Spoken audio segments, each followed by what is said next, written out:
So, shall we pray? Gracious Lord, thank you so much, Lord. You have been leading us and guiding us, and you have been speaking to us. Help us to obey your word and please you, Lord. पिता परमेश्वर हम धन्यवाद देते हैं और आपके चरणों में आके हम प्रार्थना करते हैं कि आप हमारी अगुवाई करें, मदद करें, ताकि हम आपके चरणों में बैठकर अध्ययन कर सकें। In Jesus' name we pray. प्रभु यीशु मसीह के नाम से मांग लेते हैं। Amen. Amen. Amen. आमीन। So, the Passion Week, Matthew covers from chapter 21 to chapter 28, and Mark chapter 11 to chapter 16, and Luke chapter 19 verses 29 to 24, and John's Gospel chapter 12 to 21. तो passion week जिसमें प्रभु यीशु मसीह ने दुख उठाया था, उस सप्ताह के बारे में मत्ती रचित सुसमाचार की किताब 21 अध्याय से 28 के बीच में लिखा है, मरकुस में 11 से 16 अध्याय के बीच में, लूका में 19 अध्याय के 29 से 24 अध्याय के बीच में, और यूहन्ना सुसमाचार में 12 से लेकर 21 अध्याय के बीच में लिखा हुआ है। So, topics under discussion, I will try to cover these three topics: accusations and abuse of justice, announcements on the cross, ascension by Jesus Christ. और हम यहाँ देखते हैं इस टॉपिक को स्टडी करने के लिए, चर्चा करने के लिए हमारे पास 3 मुख्य बिंदु रहेंगे। पहला, जिसमें यीशु मसीह के ऊपर आरोप लगाया गया था और न्याय का दुरुपयोग किया गया था। दूसरा, जो यीशु मसीह ने क्रूस पर जो वाणियां कही थी, घोषणाएं की थी। और तीसरा, प्रभु यीशु मसीह जो उठा लिए गए थे उसके विषय में।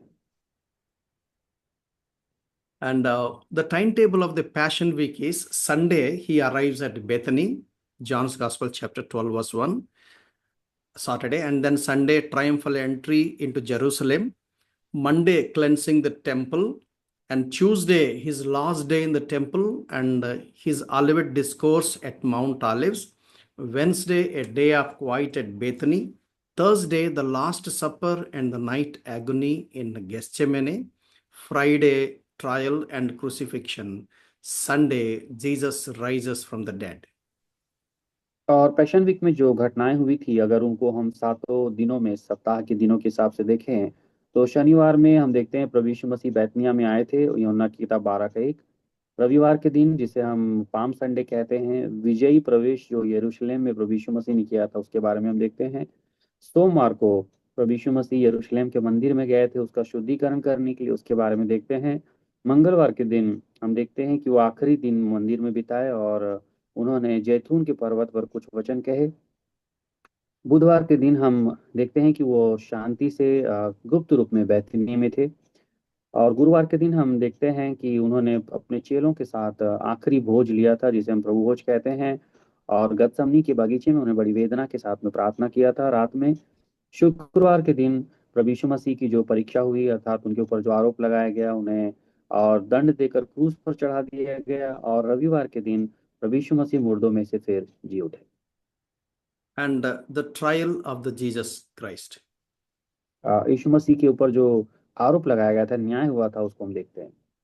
So, John's Gospel, chapter 18, verses 12 to 13. So, the Roman cohort, the commander, and the officers of the Jews arrested Jesus and bound him and brought him to Annas first, for he was the father-in-law of Caiaphas, who was the high priest that year. और यूहन्ना की सुसमाचार उसका 18 अध्याय और उसका 12 से 13 के बीच में जो पढ़ते हैं, तो वहाँ लिखा है, तब सैनिकों और उनके सूबेदार और यहूदियों के प्यादों ने यीशु को पकड़कर बांध लिया और पहले उसे हन्ना के पास ले गए, क्योंकि वह उस वर्ष के महायाजक काइफा का ससुर था। This happened just after the prayer of Jesus Christ in the Garden of Gethsemane, saying that not my will and let your will be done. और ये जो घटना हुई थी, जिस समय प्रभु यीशु मसीह को हन्ना के पास ले जाया गया था, ये उस समय की घटना है जिससे थोड़ा पहले जब प्रभु यीशु मसीह ने गतसमनी के बागीचे में प्रार्थना किया था कि पिता, मेरी नहीं परंतु आपकी इच्छा पूरी हो। You know that the scripture records that while he was praying, his sweat became like the sweat of blood. आप जानते हैं कि गतसमनी के बागीचे में जो प्रार्थना के बारे में बताया गया है, और उसमें ऐसी वेदना के साथ में प्रभु ने प्रार्थना किया था कि पसीना मानो लहू की बूंद के समान गिर रहा था। At least out of 12 disciples, Peter, John, and James, the Lord wanted them to be near to Him and then watchful in prayer, but they were also dozing in sleep. और जो 12 चेले थे उसमें से पतरस, याकूब और यूहन्ना को प्रभु यीशु मसीह विशेष अपने साथ लेकर गए थे, और वो चाहते थे कि ये लोग प्रार्थना में मेरे साथ जाग सकें, परंतु ये लोग भी सो गए थे। The Jewish attire is, most of the Jews look the same. For that reason, Judas Iscariot gave a sign saying that with whomsoever I kiss, he is the Messiah. So that was the deal. और यहूदियों के साथ में जो यहूदा इस्करियोती की जो बातचीत हुई थी, उन्होंने कहा था कि जिस व्यक्ति को मैं बहुत चुम्मा लूंगा और उसे आप पहचान लेना, क्योंकि वही मसीहा होगा। So he kissed Jesus Christ and then they arrested him. और यीशु मसीह का उन्होंने चुम्मा लिया और उसके बाद उनको गिरफ्तार कर लिया गया। And then there are trials of Jesus Christ before Jewish trial and then Romans law of court. और हम देखते हैं कि जो प्रभु यीशु मसीह को यहूदियों के और रोमियों के न्यायालय में जो लेके जाया गया था, उसकी ये पूरी जो है टाइम टेबल है। So the first three trials are of Jewish trial court, and the later three trials are before Romans law of court. तो पहले जो तीन जो न्यायालय में जो ले जाने की बात कही गई है, वो यहूदियों का न्यायालय था, और बाद में जो तीन न्यायालय हैं वो रोमियों का न्यायालय है। So total there are 6 trials. तो हम देखते हैं कि प्रभु यीशु मसीह को 6 बार न्याय के लिए न्यायालय में ले जाया गया So था। if you carefully study these things, then you will understand that. और आप बहुत सावधानी से इसे पढ़ेंगे तो आप इसे समझ पाएंगे। So the same thing is repetition here. First before Annas, that was night, informal, and the second before Caiaphas, there were the council were there, as Sanhedrin council. It was also night and informal. And thirdly, before Sanhedrin, before the council, and it is formal, early hours of Friday. और हम यहाँ देखते हैं कि सबसे पहले प्रभु यीशु मसीह को हन्ना के पास ले जाया गया, और ये रात्रिकालीन का समय था। दूसरा हमने देखा कि उन्हें कैफा के पास ले जाया गया था, ये भी रात्रिकालीन समय था। और तीसरा जो है उन्हें सभा में, महासभा में सभी लोगों के बीच में ले जाया गया था, जो कि लगभग शुक्रवार की लगभग सुबह का समय था। So Sanhedrin is the law of court for Jewish people. और सनहेड्रिन जिसे हम कहते हैं, वो एक प्रकार से यहूदियों का एक प्रकार का न्यायालय था, जहाँ के सभी लोग सभा में इकट्ठा होते थे। So straight from the Garden of Gethsemane, the Lord Jesus Christ was taken to first Annas, and then they brought him to Caiaphas, and it was all informal. And again, third time they gathered at Sanhedrin in the early hours on Friday morning. तो हम देखते हैं कि प्रभु यीशु मसीह को गतसमनी के बागीचे से सबसे पहले सीधा अन्ना के पास ले जाया गया, उसके बाद कैफा के पास ले जाया गया, और उसके बाद सनहेड्रिन में जो यहूदियों का न्यायालय है वहां सभा में ले जाया गया। And then 3 trials. First, he was brought to Pilate when he comes to understand that Jesus belongs to Galilee. And then Herod was the governor for Galilee, and from Jerusalem, he was also at that time at Jerusalem, and Jesus was sent from Pilate to Herod, and Herod too again he was sent back to Pilate. और हम देखते हैं Romeo के न्यायालय में जब प्रभु यीशु मसीह को ले जाया गया, तो सबसे पहले पिलातुस के पास ले जाया गया, परंतु पिलातुस ने उन्हें हेरोद के पास भेज दिया, क्योंकि उस समय वो गलील के गवर्नर थे, और लोगों ने कहा था कि प्रभु यीशु मसीह गलीली हैं, और उस समय हेरोद यरूशलेम में ही थे, इसलिए उन्होंने उन्हें हेरोद के पास भेज दिया। लेकिन उसके बाद हम देखते हैं कि हेरोद ने फिर से उन्हें पिलातुस के पास भेज दिया। Actually, Jews, they wanted to kill Jesus Christ. They are planning how to kill them, how to kill him. और यहूदियों की जो योजना थी, वो यीशु मसीह को किस प्रकार मार डालें, वो षड्यंत्र बना रहे थे। So the Roman governor, they have removed the power of killing in the name of religion. और जो रोमी के जो गवर्नर थे, उन्होंने धर्म के आधार पर किसी व्यक्ति को मारने का जो नियम है, ये कानून है, उसको रद्द कर दिया था। But Jewish people, they have their law that whoever transgresses, that person must be stoned to death. परंतु यहूदियों ने यह नियम जरूर बना के रखा था कि जो व्यक्ति धर्म के विषय में गलत करेंगे या अपराध करेंगे, उनको जरूर मार डाला जाएगा। But Roman government, they have removed this authority from the Jewish people. परंतु रोमी जो गवर्नर है, उन्होंने यहूदियों के ऊपर से ये जो अधिकार था मार डालने का, उसे हटा दिया था। So for that reason, they brought him to the Pilate, and there were 3 trials before Pilate, and then Herod, and then Pilate again. इसलिए फिर से उन्हें पिलातुस के पास लाना पड़ा। तो हमने देखा कि सबसे पहले उन्हें पिलातुस के पास लेके गए, फिर उसके बाद हेरोद के पास, और उसके बाद तीसरी बार फिर से पिलातुस के सम्मुख उन्हें लाया गया। Let me briefly put forth before you how the trials went on. और थोड़ा सा संक्षिप्त में हम समझेंगे कि किस प्रकार प्रभु यीशु मसीह का न्यायालय में प्रक्रिया हुआ। So they brought him to Annas. We find it in John's Gospel, chapter 18, verse 19 and 21. The high priest then questioned Jesus about his disciples and about his teaching. Why are you asking me? The Lord says, ask those who have heard what I spoke to them. Look, these people know what I said. Whatever I did it in publicly, never in secret. और यहाँ सबसे पहले प्रभु यीशु मसीह का न्याय जो हन्ना के सम्मुख हुआ था, और यूहन्ना की किताब 18 अध्याय के 19, 20 और 21 में लिखा है, तब महायाजक ने यीशु से उसके चेलों के विषय में और उसके उपदेश के विषय में पूछताछ की। यीशु ने उसको उत्तर दिया, मैंने संसार से खुलकर बातें की। मैंने आराधनालय और मंदिर में और जहाँ सब यहूदी इकट्ठे हुआ करते थे सदा उपदेश किया, और गुप्त में कुछ भी नहीं कहा। तू मुझसे क्यों पूछता है? सुनने वालों से पूछ कि मैंने उनसे क्या कहा। देख, वे जानते हैं कि मैंने क्या क्या कहा। And then it was before Caiaphas, Matthew's Gospel, chapter 26, verses 59 to 60. The chief priests, the elders, and all the council sought false testimony against Jesus to put him to death, but found none. और उसके बाद हम देखते हैं कि उन्हें कैफा के पास लेके जाया गया, जो कि मत्ती सुसमाचार की किताब उसका 59 और 60 अध्याय में 60 वचन में हम देखते हैं।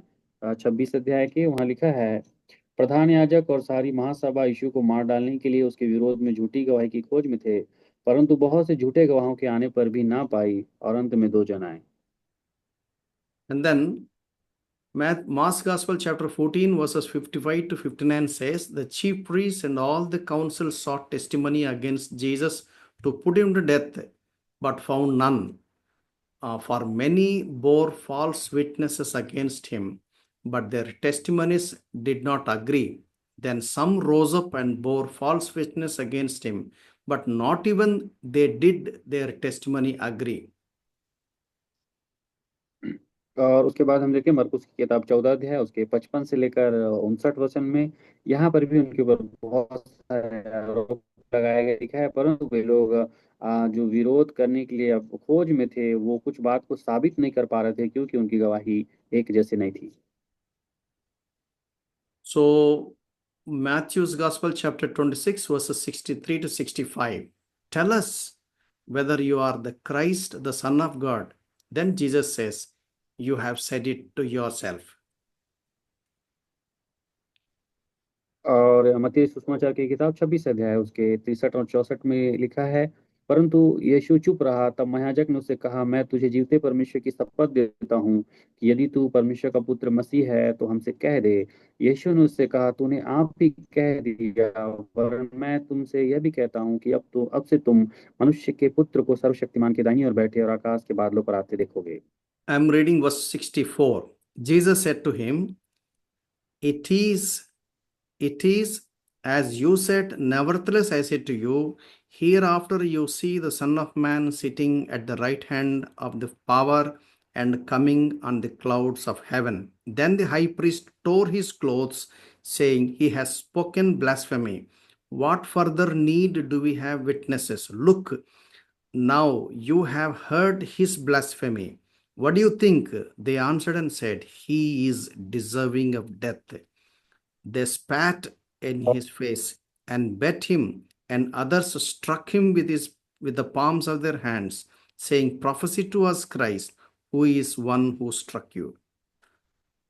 मत्ती सुसमाचार की किताब उसका 26 अध्याय वचन 64 से लेकर 68।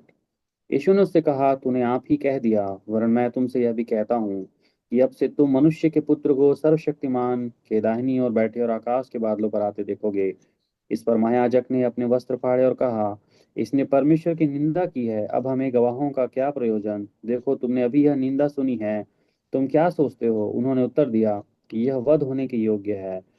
तब उन्होंने उसके मुंह पर थूका और उसे घूंसे मारे। दूसरों ने थप्पड़ मार के कहा, हे मसीह, हमसे भविष्यवाणी करके कह कि किसने तुझे मारा।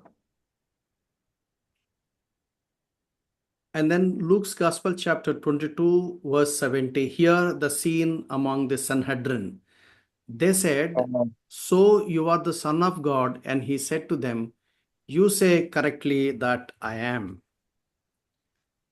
और लूका की किताब 22 अध्याय है, उसके 70 वचन में हम ये घटना देखते हैं जब उन्हें महासभा के यहूदियों के न्यायालय में लेके जाया गया था।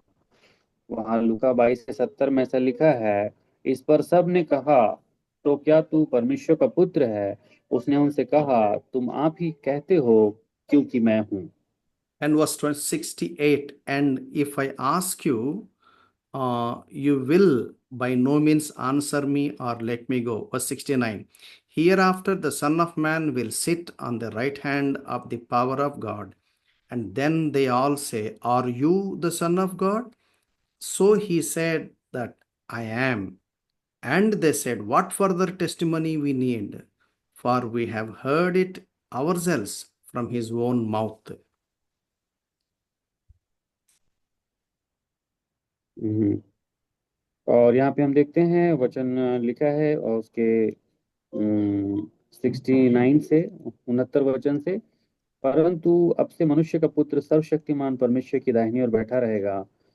इस पर सब ने कहा, तो क्या तू परमेश्वर का पुत्र है? तो उसने कहा, तुम आप ही कहते हो, क्योंकि मैं हूँ। तब उन्होंने कहा, अब हमें गवाही की क्या आवश्यकता है, क्योंकि हमने आप ही उसके मुंह से सुन लिया है। So he said that I am Son of God, and that was blasphemy for them. और उन्होंने कहा कि मैं परमेश्वर का पुत्र हूँ, तो उन्होंने उसे परमेश्वर की निंदा कहा। They did not believe that he is both man and God. They thought he is और blaspheming. He is as an ordinary person claiming himself as God. और वो प्रभु यीशु मसीह परमेश्वर और मनुष्य दोनों थे, ये बातें उन्होंने विश्वास में नहीं किया और कहा कि ये परमेश्वर के निंदा कर रहे हैं, क्योंकि एक साधारण व्यक्ति हैं और अपने आप को परमेश्वर का पुत्र कह रहे हैं। They were looking for a Messiah who is most powerful one, like a Lion of Judah, who should come and take over the Roman government and rule along with him. और ये लोग एक सामर्थी राजा के इंतजार कर रहे थे, यहूदी लोग, और वो सोच रहे थे कि यहूदा गोत्र का सिंह आएगा जो कि रोम के ऊपर में अपना शासन करेगा, ऐसा ये लोग सोच रहे थे। He was so ordinary, and so they did not believe him. और क्योंकि प्रभु यीशु मसीह एकदम साधारण थे, इसलिए लोगों ने उन पर विश्वास नहीं किया। Although he proved many miracles, we have seen in the book of Matthew, in the book of Mark, in the book of Luke, in the book of John, in spite of performing many supernatural works, they have rejected him. और प्रभु यीशु मसीह ने बहुत सारे चमत्कार किए, मत्ती, मरकुस, लूका, यूहन्ना, इन सारे सुसमाचार की किताबों में बहुत सारे आश्चर्य कर्म किए, फिर भी उन्होंने उनका विश्वास नहीं किया। We will try to understand more when we touch Acts chapter 2. जब हम प्रेरितों के काम पे 2 अध्याय पढ़ेंगे, उस समय हम इस पर अच्छे से अध्ययन करेंगे। Then Matthew 27:14, he asked many questions. He did not answer him in regard to even a single charge. So the governor was greatly amazed. और मत्ती 27 अध्याय उसके 14 वचन में ये बात लिखा है कि जब प्रभु यीशु मसीह को पिलातुस के पास लेकर जाया गया, तो उन्होंने बहुत सारे सवाल पूछे यीशु मसीह से, परंतु प्रभु यीशु मसीह ने एक भी बात का उत्तर नहीं दिया। इसके कारण पिलातुस को बहुत ही आश्चर्य हुआ। Having come to know that he is from Galilee, he sent him to Herod. और चूंकि यीशु मसीह गलील से थे, इसलिए पिलातुस ने उनको हेरोद के पास भेज दिया। Because Pilate was looking after Judea and Herod was looking after Galilee as governors. क्योंकि पिलातुस जो है वो यहूदा क्षेत्र की गवर्नर के रूप में काम कर रहे थे, और हेरोद जो है वो गली क्षेत्र के लिए गवर्नर के रूप में काम कर रहे थे। All these governors come under the authority of Roman Emperor Caesar. और ये जो दो जितने भी ये जो शासी क्षेत्र हैं, ये रोम के सम्राट सीजर के अधीन में ये लोग काम कर रहे थे। So Herod also raised many questions and he wanted to do certain miracles, but nothing happened. He questioned him as at some length, but he offered him no answer at all, so much so that he wondered.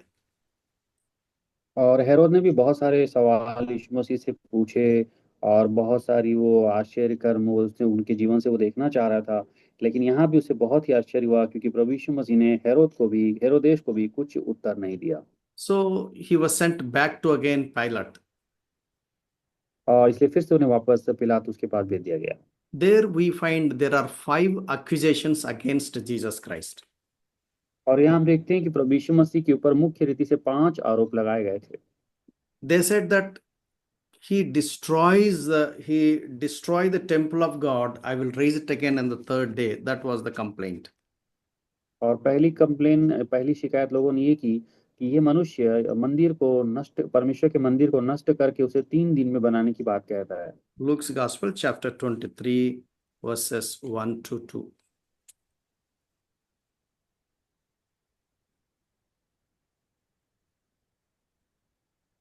Then the whole multitude of them arose and led him to Pilate, and they began to accuse him, saying, We found this fellow perverting the nations and forbidding to pay taxes to Caesar, saying that he himself is Christ the King.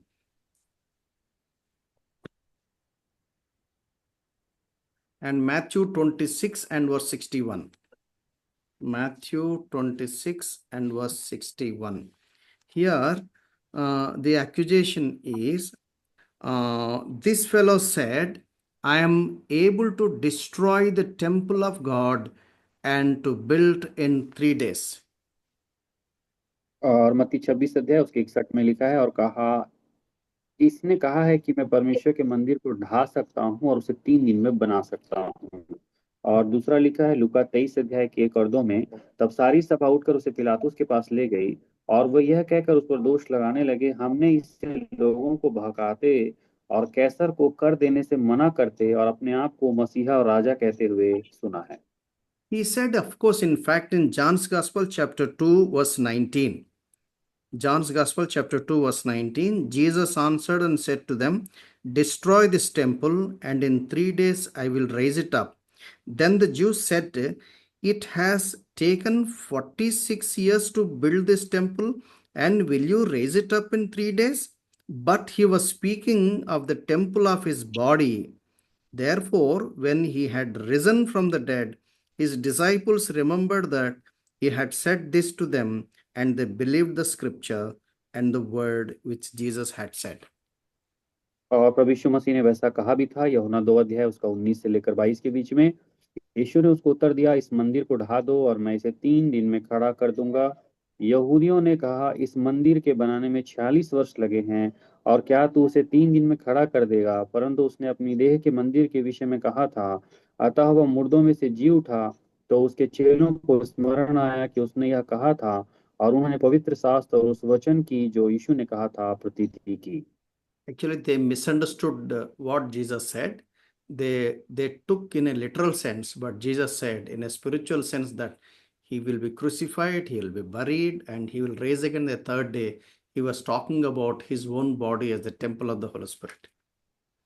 और प्रभु यीशु मसीह ने जो बातें कही थी उसको इन लोगों ने शारीरिक रूप से ले लिया, और वो उसका अर्थ गलत ले लिया। प्रभु यीशु मसीह ने अपने शरीर के मंदिर की बात कही थी कि वो उसे नष्ट करने के बाद 3 दिन में बना देंगे, अर्थात तीसरे दिन मुर्दों में से जी उठेंगे। And the second allegation against him is misleading our nation and stirring up the people with his teaching. और दूसरी जो उनके ऊपर आरोप लगाए गए थे, वो ये आरोप था कि वे लोगों को गलत शिक्षा देते हैं, और जो कैसर की आज्ञा मानने के लिए वो लोगों को मना करते हैं। It is actually wrong. He only was saying about the kingdom of God, kingdom of heaven. about the kingdom of heavenly Father. He said the rules of the heavens are against the rules of the world. That's what he said, but they misunderstood it. और प्रभु यीशु मसीह ने परमेश्वर के राज्य की बातें की थी, स्वर्ग के राज्य के नियम की बातें की थी। और परमेश्वर का राज्य, स्वर्ग का राज्य कई बार संसार के राज्य की विपरीत बातें करता है, इसलिए उसको इन्होंने गलत समझा और ये समझा कि ये हमें यहाँ के राष्ट्र की बात मानने से मना करते हैं। And thirdly, they accused him that he forbidding us to pay taxes to Caesar, which is wrong. He paid on और his behalf, and also he paid for Peter. और तीसरा जो उनके ऊपर गलत आरोप लगाया गया वो ये था कि वो केसर को कर पटाने से मना करते हैं, परंतु ये गलत है क्योंकि यीशु मसीह ने अपना भी और साथ में पतरस का भी कर पटाया था। He also said, give what is Caesar's to Caesar, give what is God's to God. और यीशु मसीह ने ये भी कहा था कि जो कैसर का है उसे कैसर को दो और जो परमेश्वर का है उसे परमेश्वर को दो। They were wrong. They're actually accusing him in a very wrong way. और उन प्रभु यीशु मसीह को उन्होंने बहुत ही गलत तरीके से ले जाके आरोप लगा रहे थे। So, yes, it is true that he claimed to be the Son of God. He is the real king. That is true, but they did not accept him. और वो वास्तव में परमेश्वर के पुत्र थे, एक राजा के रूप में थे, परंतु वे लोग उन्हें स्वीकार नहीं किए, इसलिए उन्होंने उन पर इल्जाम लगाया कि अपने आप को ये मसीहा और राजा कहते हैं। He told to Pilate also, yes, I am a king, but my kingdom of not of this world.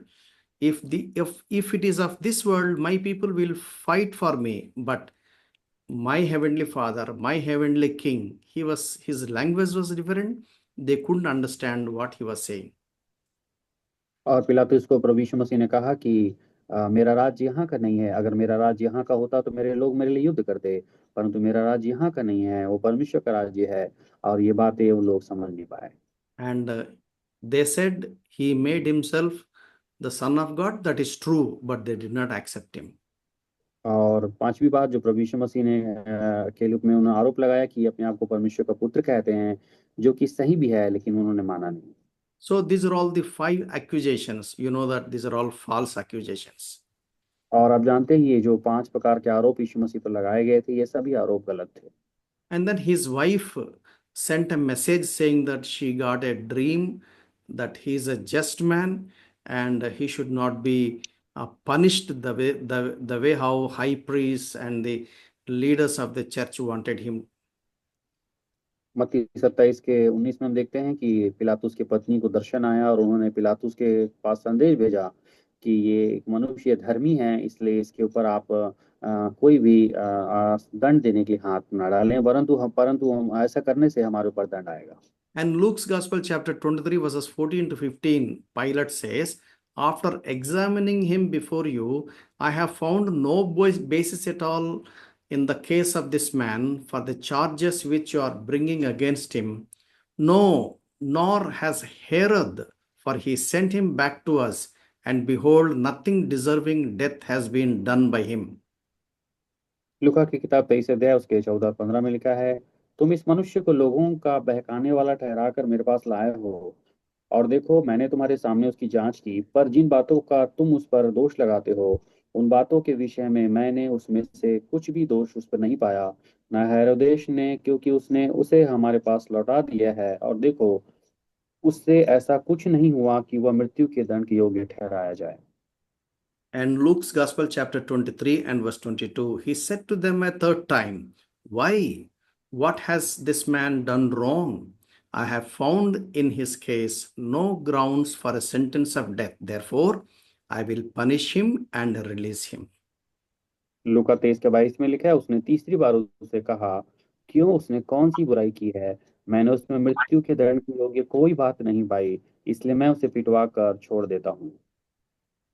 And John's Gospel, chapter 19, verse 12, crowd was saying, if you release this man, you are not a friend of Caesar. Everyone who makes himself out to be a king opposes Caesar. और यूहन्ना का सुसमाचार उसका 19 अध्याय उसके 12 वचन में हम देखते हैं, इस पर पिलातुस ने उसे छोड़ देना चाहा, पर यहूदियों ने चिल्ला चिल्ला कर कहा, यदि तू इसको छोड़ देगा तो तेरी भक्ति कैसर की ओर नहीं, जो कोई अपने आप को राजा का जो कोई अपने आप को राजा बनाता है वो कैसर का सामना करता है। In Luke's Gospel 23:23, crowd, but they were insistent with loud voices demanding that he be crucified, and their voices began to prevail. और लूका 23 अध्याय और उसके 23 वचन में इस प्रकार लिखा हुआ है, परंतु वे चिल्ला चिल्ला कर पीछे पड़ गए कि वह क्रूस पर चढ़ाया जाए और उनका चिल्लाना प्रबल हुआ। And Matthew 27:18 and Mark 15:9, Pilate knew that they had handed him over because of envy. और मत्ती 27 अध्याय उसका 18 और मरकुस 15 के 9 में लिखा है, पिलातुस ये जान गया था कि इन लोगों ने उन्हें डाह के कारण पकड़वाया है। And Matthew 27:26, then he released Barabbas for them, but after having Jesus flogged, he handed him over to be crucified. Mark 15:15. Pilate wanted to gratify the crowd, released Barnabas to them, and he delivered Jesus after he had scourged him to be crucified. और मत्ती सुसमाचार 27 अध्याय के 26 में लिखा है कि उन्होंने बरअब्बा को छोड़ दिया और उसके बदले यीशु मसीह को उन्होंने उनके हाथ में सौंप दिया कि क्रूस पर चढ़ाया जाए। उसी प्रकार मरकुस 15 के 15 में भी लिखा है कि पिलातुस चाहता था कि वो भीड़ को प्रसन्न करे, इसलिए उसने बरअब्बा को छोड़ दिया और यीशु मसीह को उन्होंने उनके हाथ में दे दिया कि वो क्रूस पर चढ़ाया जाए। And Dr. C.S. Scofield, in his study Bible, he says that the trials of, the council of Sanhedrin is with full of injustice. और डॉक्टर C.I. स्कॉफील्ड जो एक बाइबल के ज्ञाता हैं, वो कहते हैं कि जो भी जो सभा में यहूदियों की सभा में न्यायालय में जो कुछ हुआ था वो सब कुछ परमेश्वर मसीह के प्रति अन्याय था, So they have already decided to kill him. क्योंकि वे लोग पहले से यीशु मसीह को मार डालने के लिए निर्णय ले चुके थे। And secondly, the reason to kill him was envy. और दूसरा उनका जो मारने का कारण था यीशु मसीह को, क्योंकि वो उससे डाह रखते थे। Accusations are not in accordance with the format. और जितने भी वो आरोप लगा रहे थे वो कोई भी आरोप उन पर वो सिद्ध नहीं कर पा रहे थे। And there is a question about the quorum in Sanhedrin, perhaps not even 23 out of 72 or 76. और जितने लोग यहूदियों की जो सभा में न्यायालय में जितने लोग उपस्थित थे, वे सभी लोग कई प्रकार के सवालों का जवाब नहीं दे पा रहे थे। And trial should be conducted in daytime, but they did it in the night time. और अक्सर न्याय की जो प्रक्रिया दिन में होती है, परंतु ये लोग रात में कर रहे थे। And verdict should be in the next day, but they gave then and there. और कभी भी जो न्याय होता था उसका निर्णय दूसरे दिन दिया जाता था, परंतु ये लोग उसी दिन न्याय का निर्णय मांग रहे थे। So the accuser's statement should not serve as the sole evidence for a verdict. और ये लोग जो इस निर्णय के लिए अपना जो ये लोग स्टेटमेंट दे रहे थे, अपनी जो आरोप का जो आरोप यीशु मसीह पर लगा रहे थे, वो लोग उसे सिद्ध नहीं कर पा रहे थे। It's clear, evident that unjust judgment for personal opinions. और ये बिल्कुल दिख रहा था कि ये लोग गलत न्याय कर रहे हैं, न्याय को बिगाड़ रहे हैं, क्योंकि ये लोग अपने व्यक्तिगत राय दे रहे थे। So Pilate and Herod knew that Jesus was not guilty to put him to death, yet it was pronounced. और पिलातुस और हेरोदेस दोनों जानते थे कि यीशु मसीह निर्दोष है, फिर भी उन्होंने उन्हें लोगों के कहने पर मृत्यु का आदेश दे दिया। So events on the Good Friday, Pilate got Jesus flogged and crown of thorns. और जो गुड फ्राइडे के दिन में जो घटनाएं हुई थी उसमें हमने देखा, सबसे पहले पिलातुस ने प्रभु यीशु मसीह के ऊपर क्रूस को उनके ऊपर जो जो ताज था उनके सिर में रख दिया और उनको कपड़े पहनाए। And Jesus carried his cross, arrived at Golgotha, offered wine mixed with gall, but he refused. He was nailed him to cross among the other two thieves. First announcement, and his garments parted, mocked at him and scoffed at him. Second announcement, third announcement, and there was darkness from 12 to 3. और good Friday के दिन जो घटना हुई थी उसमें दूसरी घटना ये हुई थी कि यीशु मसीह को क्रूस को उठाकर ले जाने के लिए गुलगुता की वो पहाड़ी की ओर ले जाने के लिए कहा गया। तीसरी घटना ये हुई थी कि उनको